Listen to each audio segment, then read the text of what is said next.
Assalamualaikum warahmatullahi wabarakatuh. Waalaikumsalam warahmatullahi wabarakatuh. Bismillahirrahmanirrahim. Alhamdulillahi rabbil alamin. Wassalatu wassalamu ala ashrafil anbiya'i wal mursalin, imamil muttaqin, sayyidil ghurril muhajjalin, wa ala alihi wa ashabihil mujahidin at-tahirin. Amma ba'du. Saudara-saudara kaum muslimin rahimakumullah, sesungguhnya gaya hidup seseorang sangat ditentukan oleh cara bagaimana dia memandang hidup ini.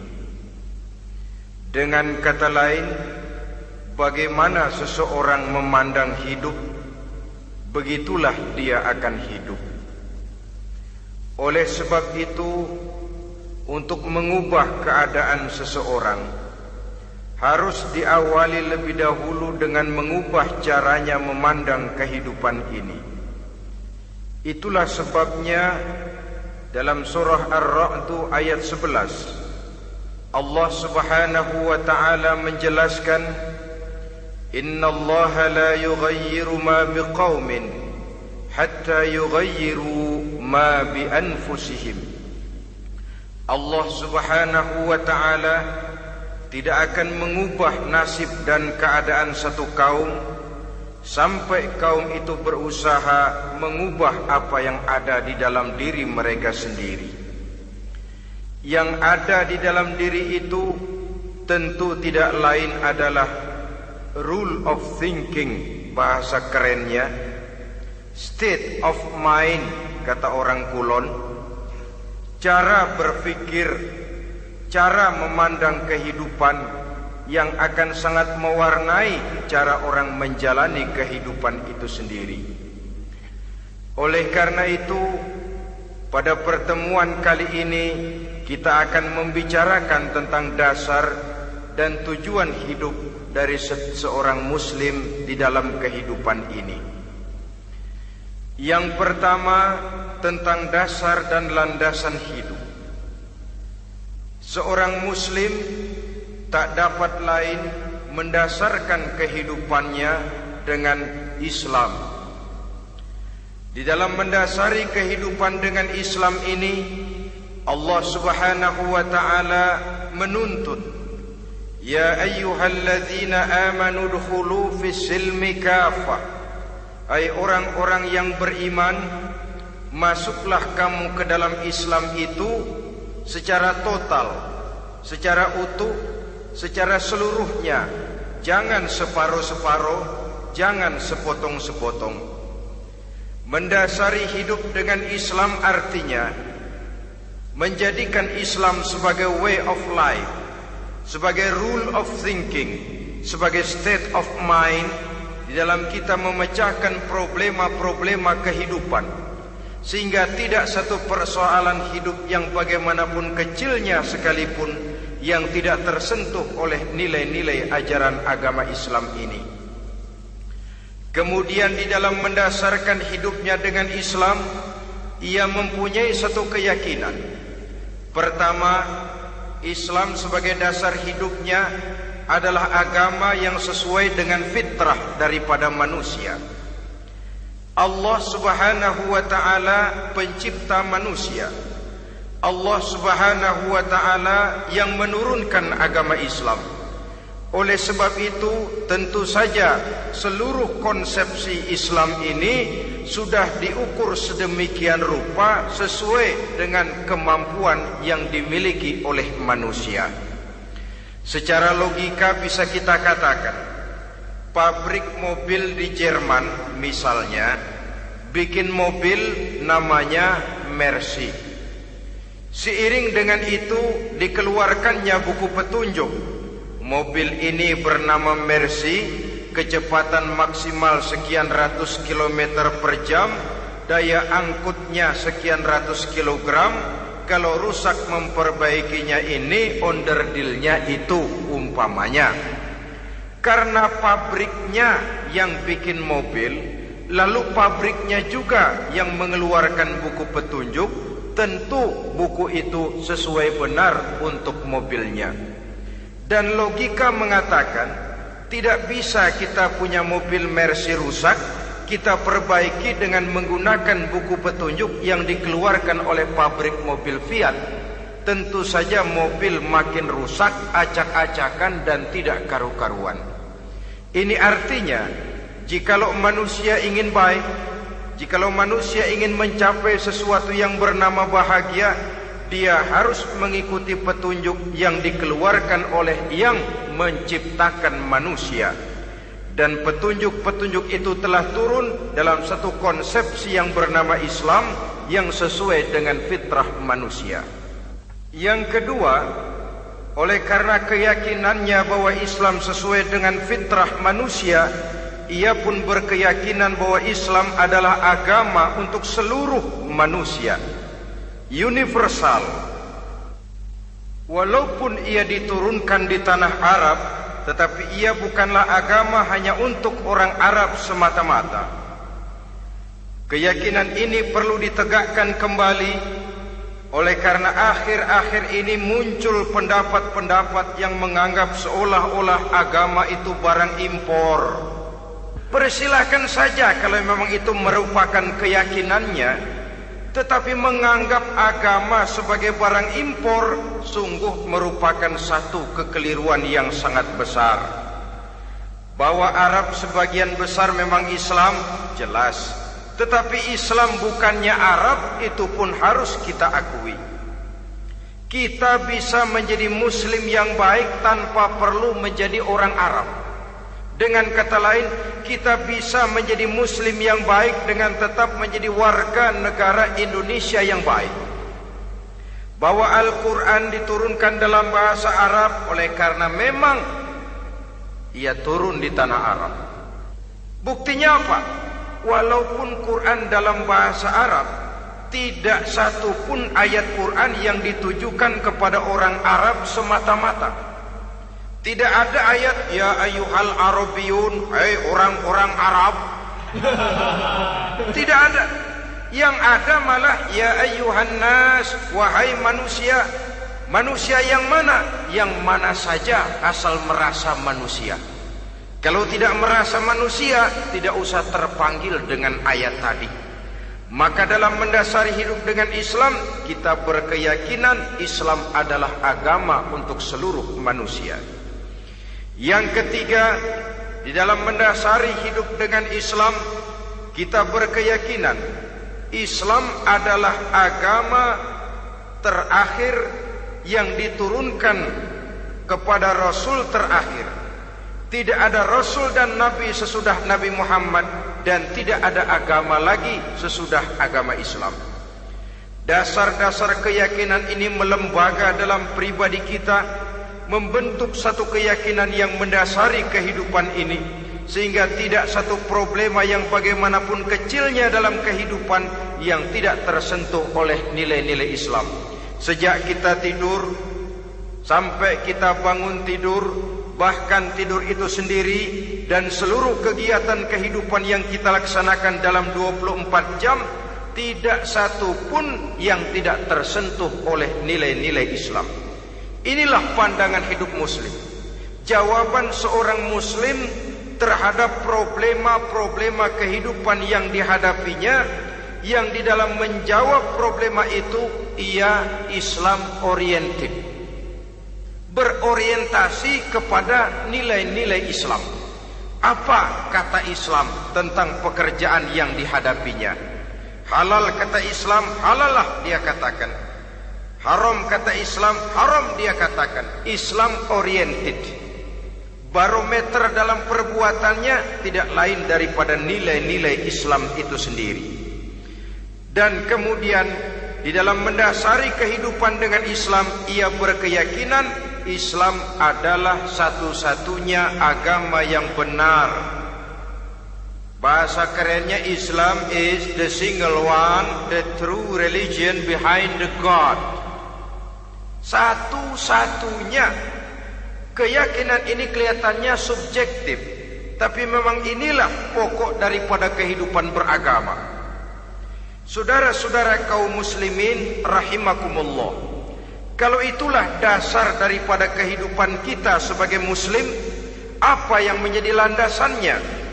Kalau dasar hidup kita Islam, maka landasan hidup kita tidak lain adalah Al-Quran dan sunnah Rasulullah sallallahu alaihi wasallam. Dunia penuh dengan orang-orang besar, dan setiap orang-orang besar itu mempunyai ajaran-ajaran yang pernah jaya, pernah dikumandangkan, didengung-dengungkan, naik ke panggung sejarah untuk kemudian tenggelam. Satu ajaran hanya akan langgeng, satu ajaran hanya akan tahan lama apabila dia turun dari sumber yang serba maha.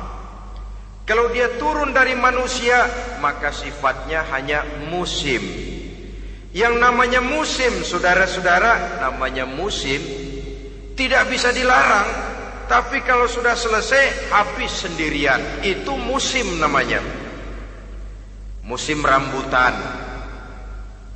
Kalau datang musim rambutan, apa bisa dilarang? Gak boleh musim rambutan. Ya tidak bisa, dia akan tumbuh terus. Tapi manakala musimnya habis. Begitulah nasib dari ajaran yang nisbi, relatif dan temporer apabila dia bersumber dari manusia. Maka satu ajaran hanya akan langgeng, tahan lama apabila dia turun dari sumber yang serba maha.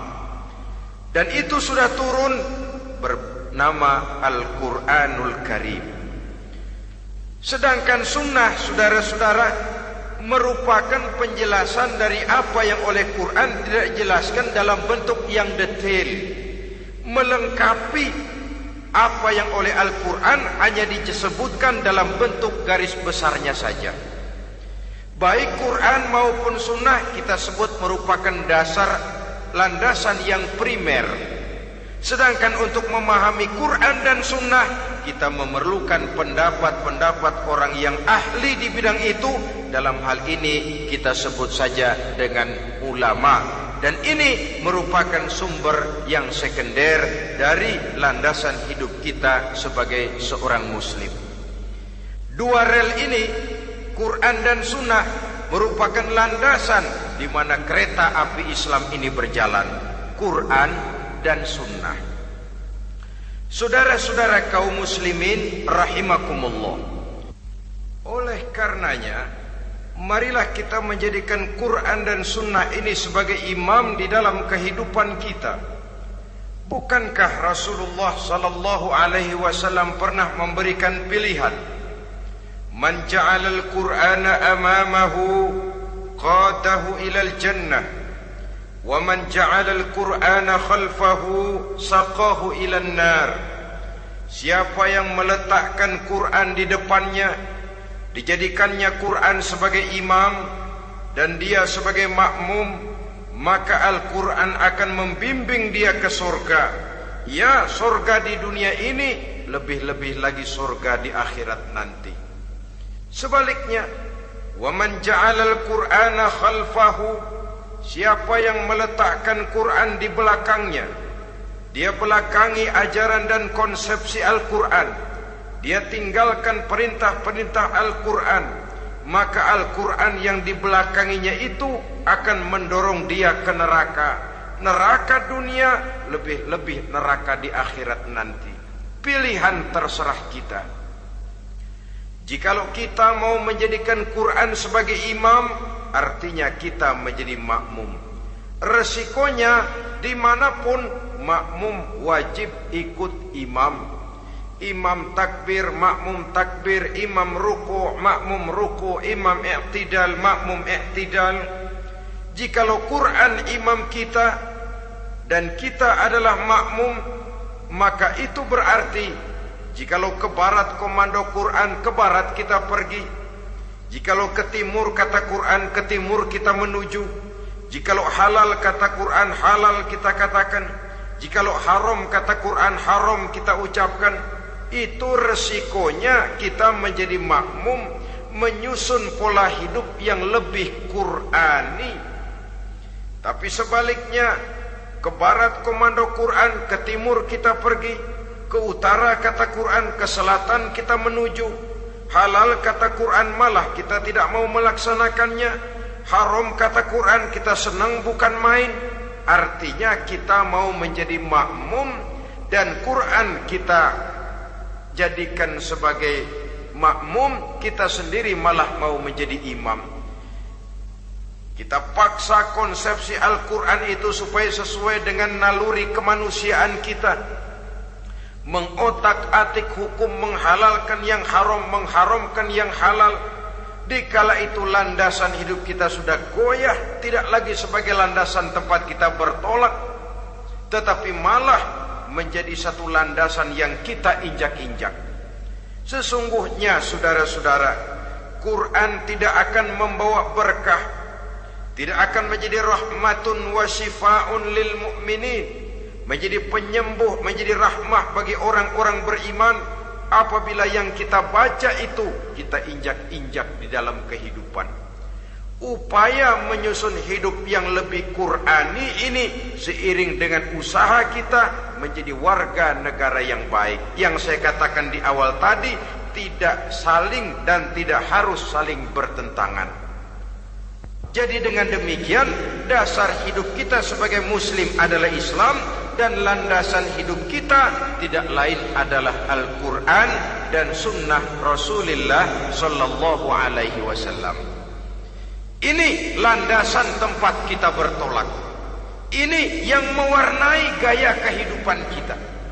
Apapun yang mau kita lakukan, tempat kita bertanya lebih dahulu Quran dan sunnah. Saya mau melakukan pekerjaan ini, apa kata Quran? Saya mau pergi ke tempat ini, apa kata Quran? Saya mau berusaha dengan mengerjakan perusahaan ini, apa kata Quran? Merupakan landasan daripada kehidupan kita. Ini yang saya katakan tadi, membentuk rule of thinking, state of mind, bahwa gaya kehidupan kita diwarnai oleh landasan hidup yang bertumpu pada ajaran Al-Quranul Karim dan sunnah Rasulullah sallallahu alaihi wasallam. Baiklah ya, ini yang pertama tentang dasar dan landasan hidup. Yang kedua tentang tujuan hidup. Kalau sudah ada landasan tempat kita bertolak, lalu kemana pantai yang akan kita tuju? Mau apa sih kita hidup ini? Berleha-leha, menjalani acara rutin, bangun tidur sampai tidur lagi, kemudian besok begitu lagi, sampai menunggu datangnya sang ajal? Atau ada satu tujuan yang akan kita capai di dalam kehidupan ini? Apabila kita teliti, maka Al-Quran mengajarkan tujuan hidup setiap muslim pada dasarnya ada dua. Pertama, kita sebut saja tujuan jangka pendek. Tujuan jangka pendek itu sasarannya dunia sekarang ini. Bentuknya horizontal. Targetnya agar setiap pribadi muslim menjadi rahmatan lil alamin, rahmah bagi lingkungannya. Inilah yang oleh agama dinamakan hablum minan nas, yang isinya adalah ilmu dan peradaban. Jadi dunia dan seluruh isinya merupakan tujuan jangka pendek saja. Untuk mencapai tujuan jangka pendek, dunia dan seluruh isinya, unsur penunjangnya adalah pendidikan, pengalaman, atau nasib. Makin tinggi pendidikan, makin mudah menjangkau hidup. Makin banyak pengalaman, makin mudah menguasai dunia. atau karena faktor nasib. Pendidikannya tidak seberapa, pengalaman pun kadang-kadang dangkal, tapi karena nasibnya lagi hoki, kata orang sekarang, nasibnya lagi bagus, dia naik ke panggung memegang peranan. Faktor yang namanya nasib ini ada, tapi tidak bisa dijadikan sandaran. Untuk menjangkau dunia dan seluruh isinya, unsur penunjangnya pertama pendidikan, yang kedua pengalaman, yang ketiga faktor nasib. Oleh karena itu, apabila kita ingin mudah mencapai dunia, yang pertama harus kita laksanakan bagaimana menempuh satu pendidikan. Di zaman sekarang orang terangsang untuk hidup dalam pola yang oleh orang-orang priangan disebut hardolin. Saudara tahu hardolin? Itu potongan dari dahar modal ulin. Filsafat hidup yang pakaian mau bagus, makan mau enak, kerja nggak mau. Akhirnya jadilah dia penghayal kelas berat, tukang-tukang ngelamun kelas tinggi. Tiap hari kegiatannya ya cuma tidak terlepas dari tiga kriteria itu, hardolin. Pokoknya kalau sudah dahar modal ulin, besok ya begitu lagi. Pola dari dimana orang pakaian mau bagus, makan mau senang, duit mau punya, kerja tidak mau. Kadang-kadang mau kerja tapi tidak tahu apa yang harus dikerjakan, ditambah oleh sempitnya lapangan pekerjaan. Tidak tahu apa yang harus dikerjakan, dilatar belakangi oleh tidak adanya pendidikan yang dia terima, sehingga mau kerja apa lalu bingung. Oleh karena itu, terutama buat adik-adik remaja, para pemuda, saya berpesan untuk menjangkau dunia, yang pertama harus kita jalani bagaimana membina diri, mendidik. Taruh kata drop out, putus sekolah, tapi drop out bukan halangan bagi tumbuhnya cita-cita yang mulia. Bahkan ada orang bilang many a great man starts as a newspaper boy. Banyak orang-orang besar yang memulai pekerjaannya dagang koran. Putus sekolah bukan merupakan halangan bagi tumbuhnya cita-cita yang mulia. Dan tidak sedikit orang-orang besar yang tidak keluaran perguruan tinggi. Tidak sedikit orang-orang besar yang tidak merupakan produk dari perguruan tinggi tertentu, tapi kerajinannya belajar, banyak membaca, banyak bergaul, autodidak.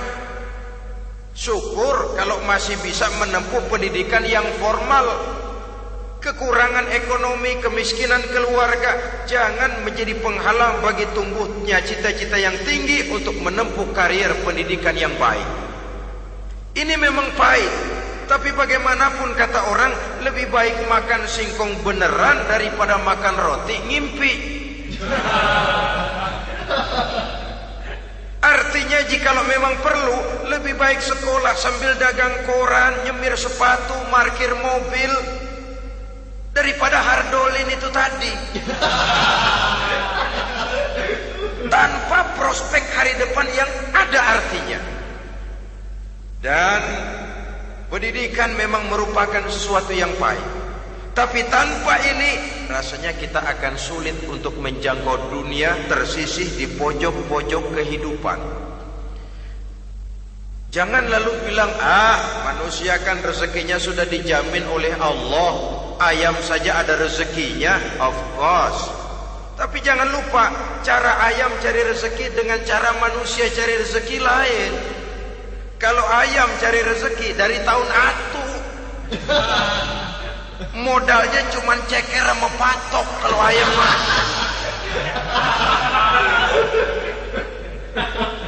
asal bisa nyeker, bisa matok, ayam dapat rezeki. Pokoknya kertok dah. Tapi manusia cari rezeki, dia harus cari lapangan kerja. Lapangan kerja sulit. Sudah dapat lapangan kerja, harus punya keahlian. Untuk memperoleh keahlian harus dengan pendidikan. Berhadapan lagi dengan saingan-saingan, karena pasaran tenaga kerja Tiap tahun puluhan kalau tidak ratusan ribu pasaran tenaga kerja yang masuk lapangan kerja. Ini kenyataan. Semakin ke depan oleh tingginya tensi ekonomi, oleh persaingan hidup yang makin tajam, oleh makin menggejalanya pola pikir industrialis yang membuat manusia individu, nilai-nilai semacam ini akan terasa makin berat. Oleh karenanya tanpa pendidikan sulit untuk menjangkau dunia. Yang kedua, pengalaman, tenaga expert. Sehingga orang mengatakan experience is the best teacher. Pengalaman adalah guru yang paling bijaksana. Dengan pengalaman kita makin dewasa. Dan orang sering mengatakan kegagalan hakikatnya adalah keberhasilan yang tertunda. Jangan takut gagal, kalau itu akan mengantarkan kita kepada pola hidup yang lebih dewasa, lebih tegar, lebih sanggup menghadapi kesulitan-kesulitan. Dan faktor yang ketiga, nasib. Kadang-kadang orang pendidikannya tidak ada, kadang-kadang pengalamannya tidak seberapa, tapi karena nasib, engkongnya misalnya jadi komandan Hansip, dia naik jadi anggota Hansip. Itu karena faktor nasib saja. Yang ketiga ini ada, tapi tidak bisa dijadikan sandaran dalam arti bahwa kita lalu mengandalkan nasib. Lo nanti udah gede mau jadi apa?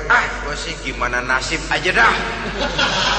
Jadi orang syukur, jadi gembel nasib. Tidak bisa kita menghadapi hidup dalam satu alur spekulasi. Tidak bisa kita menjalani skenario kehidupan ini dengan bersikap untung-untungan. Karena kehidupan walaupun tidak bisa dipastikan, paling kurang bisa dirancang, bisa direncanakan, bisa ditargetkan, bisa dianalisa kemungkinan-kemungkinannya. Walaupun tidak bisa dipastikan, tapi bisa diperhitungkan. Sebagai manusia yang terikat oleh causality, oleh hukum sebab akibat, sewajarnya kita memperhitungkan kemungkinan-kemungkinan itu. Kira-kira 5, 10, 15 tahun yang akan datang, sejauh mana kesulitan-kesulitan dalam kehidupan ini, sejauh mana persaingan dalam hidup, sejauh mana tenaga kerja dibutuhkan, sejauh mana keahlian dan skill menunjang ke arah itu. Kalau tidak, kita akan tersisih di sudut-sudut kehidupan untuk lebih banyak jadi penonton daripada menjadi pemain. Padahal kita ingin jadi pemain, kita ingin aktif, kita ingin punya peranan karena kita oleh agama dituntut menjadi rahmatan lil alamin, menjadi rahmah bagi lingkungan di mana kita tinggal, mewarnai lingkungan, bukan cuma diwarnai oleh lingkungan itu sendiri. Itu tadi tujuan jangka pendek sebagai tujuan yang pertama. Yang kedua, tujuan jangka panjang. Tujuan jangka panjang ini sasarannya adalah akhirat. Bentuknya vertikal, targetnya adalah mardotillah atau ridho daripada Allah. Dan ini yang oleh agama dinamakan dengan hablum minallah, tali vertikal yang menghubungkan manusia langsung dengan Tuhannya. Untuk mencapai tujuan jangka panjang akhirat ini, unsur penunjangnya adalah prestasi ibadah. Kalau untuk tujuan jangka pendek, dunia dan seluruh isinya, pendidikan, pengalaman dan nasib memegang peranan yang sangat penting, maka untuk akhirat, pendidikan, pengalaman, nasib tidak punya pengaruh banyak. Unsur penunjangnya adalah prestasi ibadah. Bagaimanapun tinggi pendidikan, bagaimanapun banyak pengalaman, tanpa prestasi ibadah, nol besar kita dalam pandangan Allah Subhanahu wa ta'ala.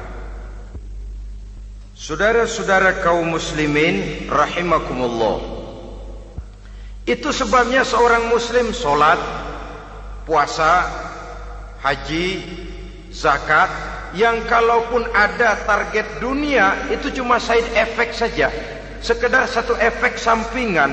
Target utamanya tetap tujuan jangka panjang, akhirat dan ridho Allah. Kenapa kita sholat? Untuk mencari ridho Allah. Kenapa kita laksanakan ibadah haji? Untuk mencari ridho Allah. Kita bangun di keheningan malam untuk mencari ridho Allah. Kalau ada akibat dunia, itu cuma akibat sekunder saja. Ada misalnya orang karena tekun ibadah rezekinya lancar, itu baru persekot, baru tanda jadi. Kadang-kadang persekotnya saja sudah nikmat kok, apalagi cashnya, kontannya. Sebaliknya kalau ada orang rajin ibadah rezekinya seret, jangan jadi alasan. Kok lu nggak sembahyang? Alah, tetangga gua rajin sembahyang melarat terus. Ya memang sholat itu bukan dengan target dunia, target akhirat, saudara-saudara. Oleh sebab itu, seorang muslim adalah seorang yang berpandangan luas, berjiwa lapang. Maksudnya apa? Tujuan jangka pendek dan jangka panjang ini harus dia raih kedua-duanya. Ini yang oleh Al-Quran diajarkan agar setiap muslim mencapai fid dunya hasanah wa fil akhirati hasanah. Kebaikan di dunia, kebaikan di akhirat, itu arti hasanah. Jangan macam orang dulu, punya istri dua pergi haji. Yang satu yang muda istrinya namanya Hasanah, yang satu namanya Khadijah. Waktu tawaf keliling Ka'bah, si suami ini nggak bisa doa apa-apa kecuali Rabbana Atina itu.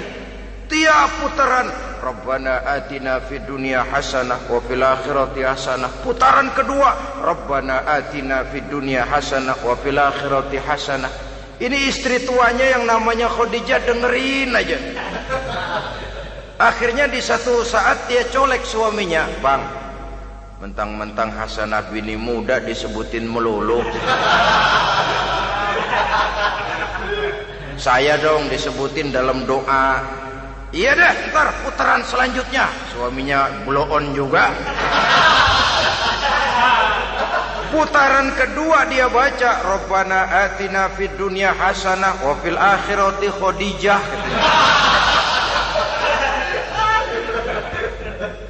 Saudara-saudara, itu makna refleksi daripada doa tadi itu, doa sapu jagat. Kita ingin fid dunya hasanah wa fil akhirati hasanah. Tujuan jangka pendek dunia tercapai, tujuan jangka panjang akhirat dan ridho Allah juga tergapai. Oleh sebab itu Al-Quran menjelaskan, wabtaghi fima atakallahu ad-daral akhirah wala tansa nasibaka minad dunya. Dengan karunia yang diberikan Allah kepadamu, carilah bahagia akhirat. Wala tansa nasibaka minad dunya, tetapi jangan lupakan bagianmu dalam kehidupan di dunia ini. Cari akhirat, utamakan akhirat dengan tidak usah melupakan jatahmu di dunia. Kenapa saya katakan seorang muslim berjiwa besar? Sebab andai kata dia gagal mencapai tujuan jangka pendek, andai kata dia gagal di dunia, dan dia oleh Islam diajarkan jangan sampai gagal, tapi andai kata dia gagal, dia masih punya tujuan jangka panjang, akhirat dan ridho Allah. Dia masih bisa menghibur diri, biarlah di dunia kita sederhana, bahkan biarlah susah di dunia, asal di akhirat kita bahagia. Orang yang tidak punya pandangan hidup semacam ini, surgalah dunia ini, segalanya telah tertumpu di sini. Bila umurnya selesai, ajalnya datang, selesai sudah, surganya sampai di situ, dan dia tidak punya pengharapan lain di belakang itu. Maka seluruhnya bertumpu pada kehidupan di dunia. Padahal dunia seperti air laut, makin diminum makin haus, makin kering tenggorokan. Dunia yang diperturutkan menyeret manusia ke dalam lingkaran setan, terjebak dalam sifat yang namanya tamak bin rakus alias serakah.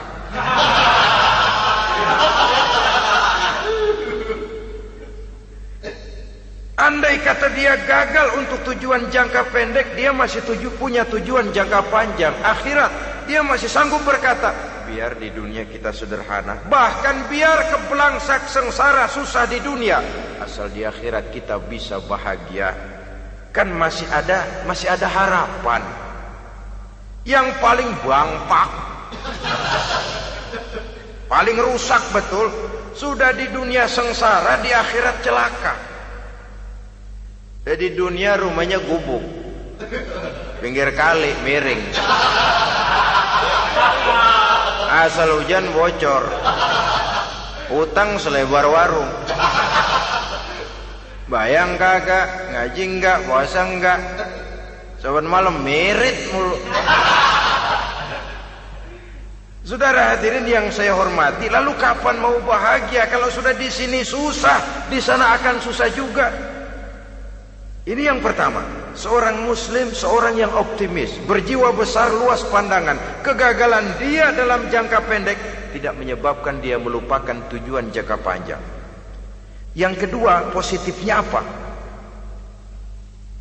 Cara dia mencapai tujuan jangka pendek diwarnai oleh keyakinan adanya tujuan jangka panjang. Dia memang benar cari harta, tapi karena dia yakin ada akhirat, Allah ridho apa tidak. Ini positifnya. Saya memang cari duit, tapi dengan cara ini Allah ridho apa tidak. Saya memang ingin berpakaian yang rapi, tapi dengan tidak menutup aurat begini, Allah ridho atau tidak. Saya memang bergaul menghormati teman, tapi terjebak dalam minuman keras karena menghormati teman, Allah ridho apa tidak. Ini orang yang punya tujuan jangka panjang. Segalanya diberikan bingkai dengan pertanyaan, Allah ridho atau tidak.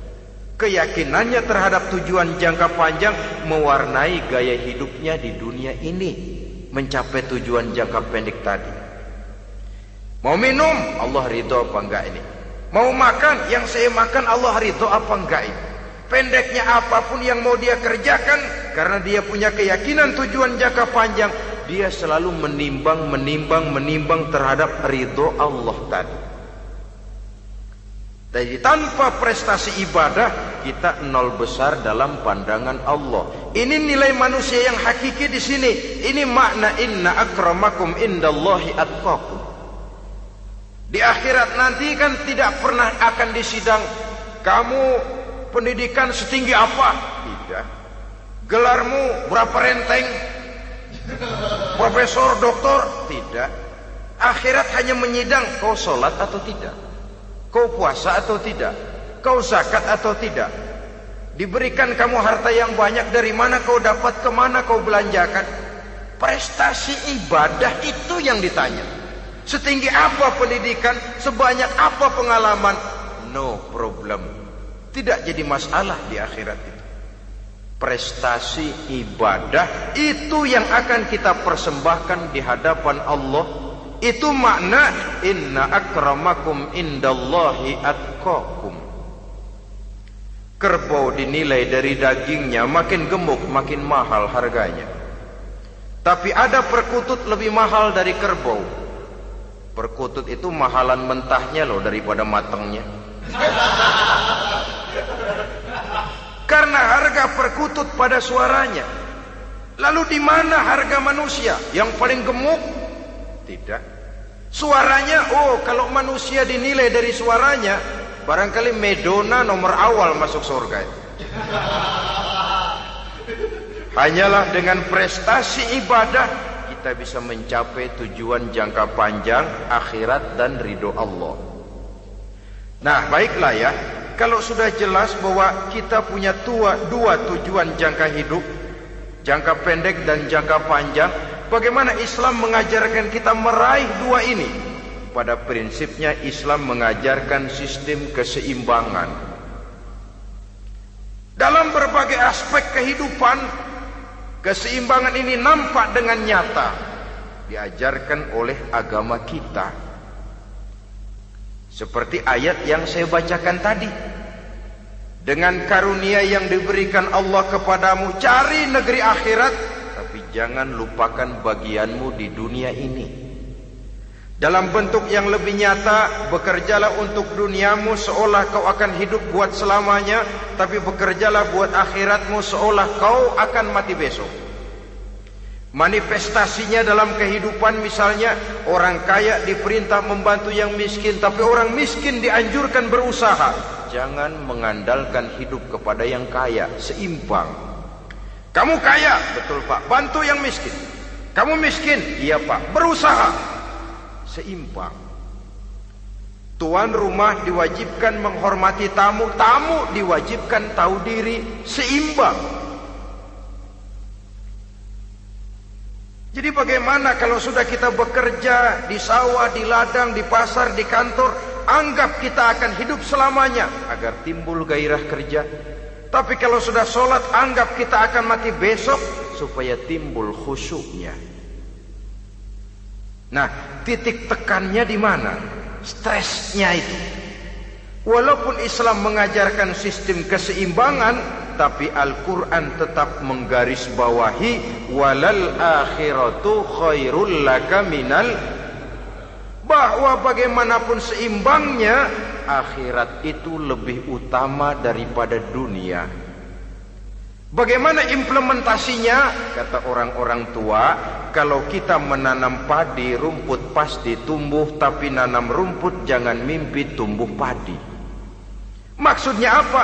Kalau satu perbuatan kita niatkan karena Allah, dunianya pasti ikut. Tapi kalau satu perbuatan diniatkan karena dunia semata-mata, akhirat akan hilang. Sebab itu, biasakanlah berbuat sesuatu, baik untuk tujuan jangka pendek, lebih-lebih untuk tujuan jangka panjang, dengan motif lillahi ta'ala. Jadi saya ulangi, satu perbuatan kalau sudah diniatkan karena Allah, dunia biasanya ikut. Tapi kalau diniatkan karena dunia semata-mata, akhirat akan luput. Padahal itu titik tekannya, walal akhiratu khairul laka minal ula. Saudara-saudara kaum muslimin rahimakumullah, ini tujuan hidup. Jadi landasan tempat kita bertolak sudah jelas, pantai yang akan kita tuju dalam kehidupan ini juga sudah nyata. Kita ingin mencapai apa yang dinamakan fid dunya hasanah wa fil akhirati hasanah. Untuk itu perlu ada keseimbangan, tetapi titik tekannya tetap akhirat lebih utama daripada kehidupan dunia ini. Sekarang kalau sudah ada dasar hidup, sudah ada tujuan yang akan kita capai, tentu harus ada alat untuk mencapainya. Semuanya perlu sarana. Bahkan pada hakikatnya dalam kaidah usul fikih para ulama mengajarkan lil wasail hukmul maqasid. Sarana dan tujuan hukumnya sama.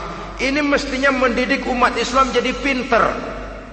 Jangan cuma berpikir melaksanakan satu pekerjaan, tapi juga berpikir menciptakan sarana untuk terwujudnya pekerjaan itu. Misalnya umat Islam wajib pergi haji kalau mampu, kan begitu toh? Kalau dia umat Islam Indonesia, tentu pergi hajinya ke Mekah. Mekah, Jeddah, Mekah, Indonesia perlu sarana angkutan untuk sampai ke sana. Kapal laut, kapal udara.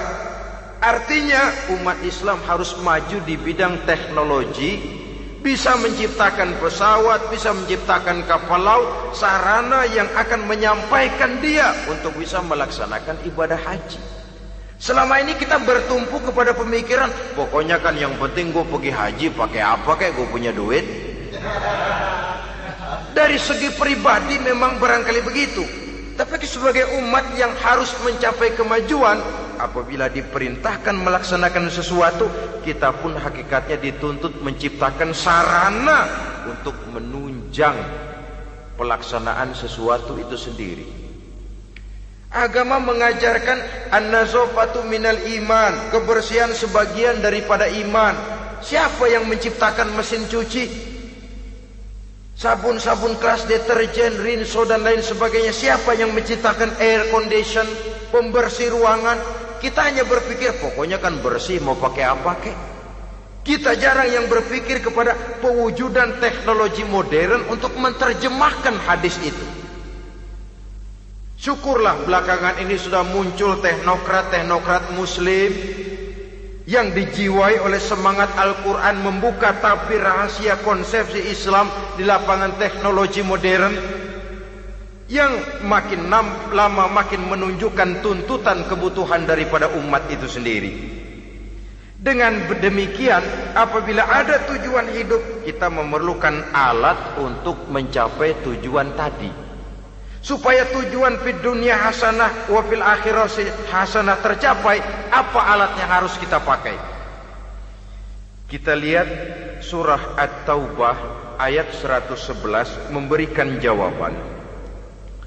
Innallaha ashtara minal mu'minina anfusahum wa amwalahum bi anna lahumul jannah. Sesungguhnya Allah telah membeli dari orang-orang beriman diri mereka, harta mereka, bahwa sesungguhnya bagi mereka adalah surga. Coba kita simak ayat ini sejenak, akan nampak dengan jelas bahwa ayat ini hakikatnya merupakan satu transaksi yang nyata benar antara kita dengan Allah.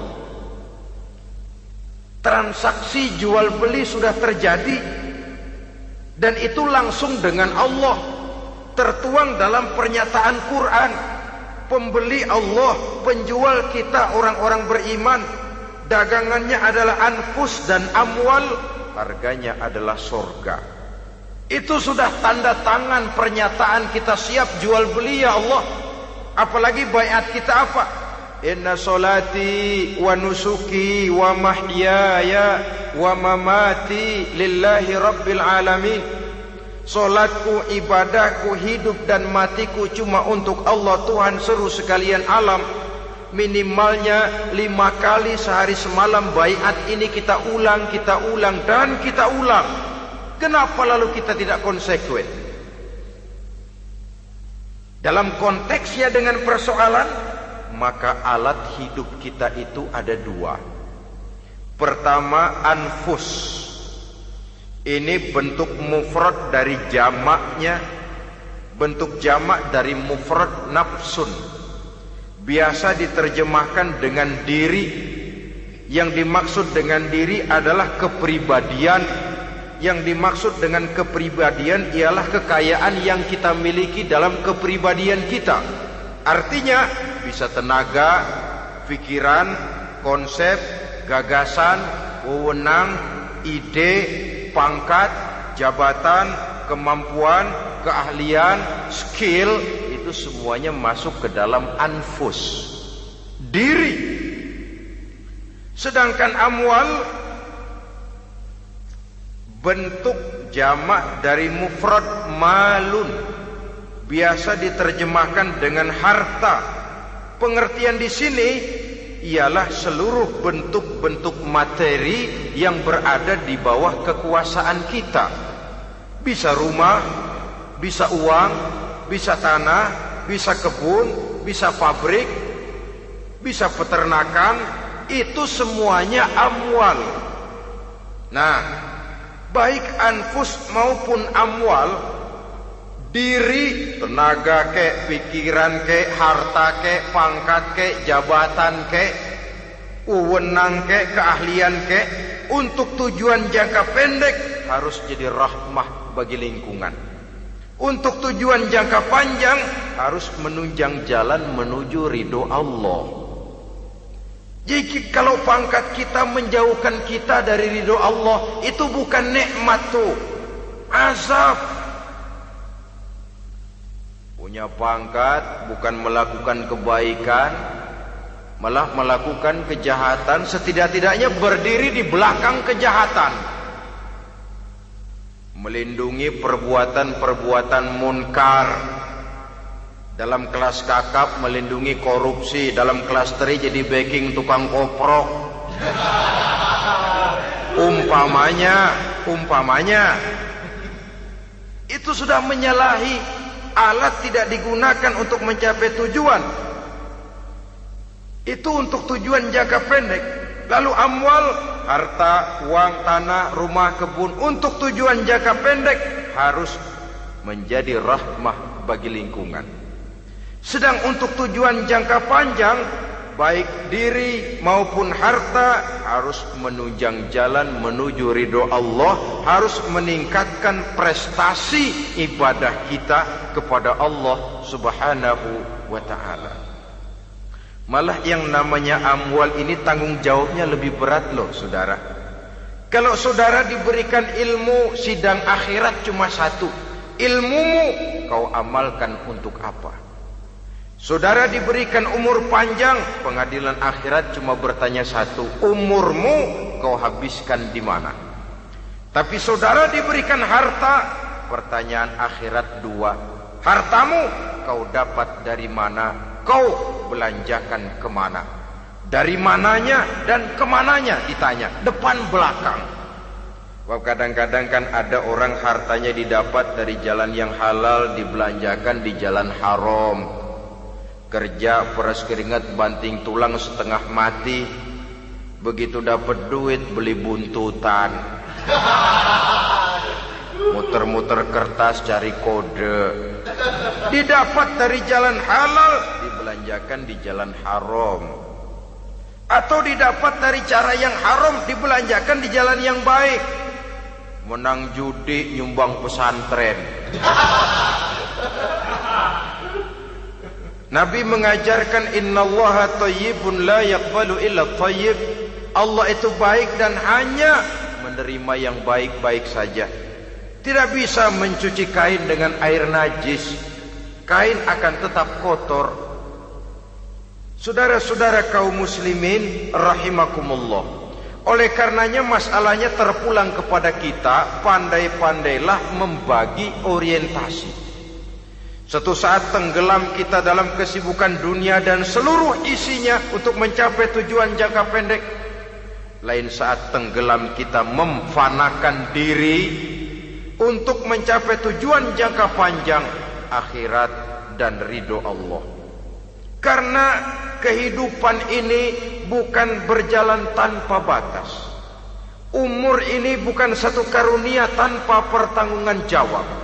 Satu saat setuju atau tidak, rela atau terpaksa, kita akan sampai kepada garis finish daripada perjalanan kehidupan dunia ini. Yang memang merupakan satu perjalanan panjang, a walking tall.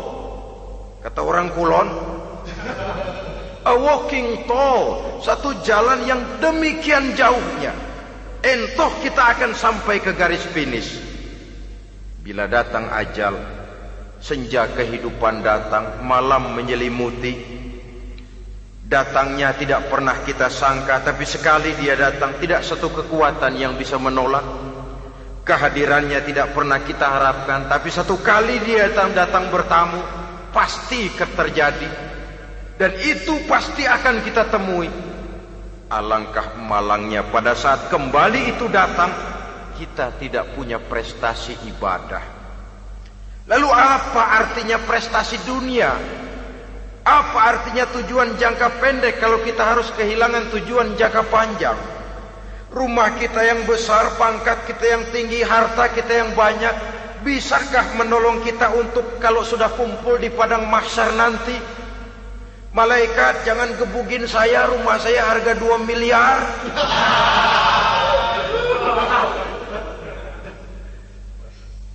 Sudahlah malaikat, damai saja, itu Rolls Royce saya. Pakai saja malaikat, pakai. Kata malaikat, gue budak, gue gak butuh gituan. Hanya prestasi ibadah yang bisa menyelamatkan kita pada kondisi semacam itu. Jadi oleh karena itu saudara-saudara, biar di dunia ini rumah kita besar, mobil bagus, uang banyak, pabrik ada, usaha lancar, asal di akhirat masuk surga aja. Gak apa-apa. Daripada di dunia sengsara, di akhirat neraka, senangnya kapan? Sudah di sini sengsara, di sana kebelangsak. Itu yang orang-orang tua bilang lacur kuda namanya. Pelan dipecut, kenceng digentak, setengah mati, serba salah. Kuda kalau bisa ngomong, gue setengah mati, serba salah. Pelan dipecut, kekencengan ditarik, itu yang namanya lacur kuda begitu. Serba salah posisinya. Untuk itu pandai-pandailah membagi orientasi supaya tercapai tujuan ideal ini, fid dunya hasanah wa fil akhirati hasanah. Ini tentang tujuan hidup. Nah, untuk mencapai tujuan ini kita tidak berjalan sendiri. Kita perlu teman hidup. Di samping teman hidup ada pula lawan hidup. Siapa teman hidup kita untuk mencapai tujuan hidup ini? Dalam arti sempit, teman hidup kita suami istri yang taat kepada Allah. Suami istri lebih dari sekedar satu pasangan, juga saling melengkapi, merupakan bagian daripada kehidupan. Suami adalah teman istri, istri adalah teman suami untuk mencapai tujuan hidup tadi. Mencapai fid dunya hasanah wa fil akhirati hasanah. Seiring, seirama, selaras, serasi, seimbang, kata orang sekarang. Teman dalam arti sempit. Adapun teman dalam arti luas, setiap orang yang pandangan hidupnya sama dengan kita. Setiap orang yang akidahnya sama dengan kita. Terlepas dari suku bangsa apapun, warna kulit apapun, bahasa apapun, jikalau keyakinannya sama, pandangan hidupnya sama, dia adalah saudara kita dalam artian yang luas. Islam tidak kenal teritorial. Maka tidak ada itu Islam Jepang. Ya walaupun secara formalnya ada, tapi informal Muslim adalah Muslim, diikat dengan akidah. Itu teman hidup. Lalu lawan hidup siapa? Pertama iblis, dalam segala bentuk dan implementasinya. Yang kedua, setiap orang yang pandangan hidupnya tidak sama dengan kita secara ideologis, itulah lawan hidup kita. Maka yang teman jadikan teman, yang lawan jadikan lawan. Jangan teman dijadikan lawan, lawan dijadikan teman. Itu namanya kopiah dipasang di kaki, pak bakyak naik ke jidat. Wajar kalau kepala lalu jadi benjol. Salah milih teman, salah cari lawan. Salah milih teman, salah cari lawan. Akibatnya kita yang akan susah di kemudian hari nanti. Saudara-saudara kaum muslimin rahimakumullah, oleh karenanya pandai-pandailah dalam hidup ini. Yang teman jadikan teman, yang lawan jadikan lawan. Kalau lawan kita jadikan teman, sementara teman kita jadikan lawan, dan itu apa yang banyak terjadi dalam praktek kehidupan, kita tidak akan bisa mencapai tujuan. Karena akan tertarung di kaki sendiri. Nah, ini sajalah yang kita bicarakan pada pertemuan kali ini. Mudah-mudahan ada manfaatnya. Terima kasih atas segala perhatian. Mohon maaf atas segala kekurangan. Usikum wa nafsi bitaqwallah. Wassalamualaikum warahmatullahi wabarakatuh. Waalaikumsalam.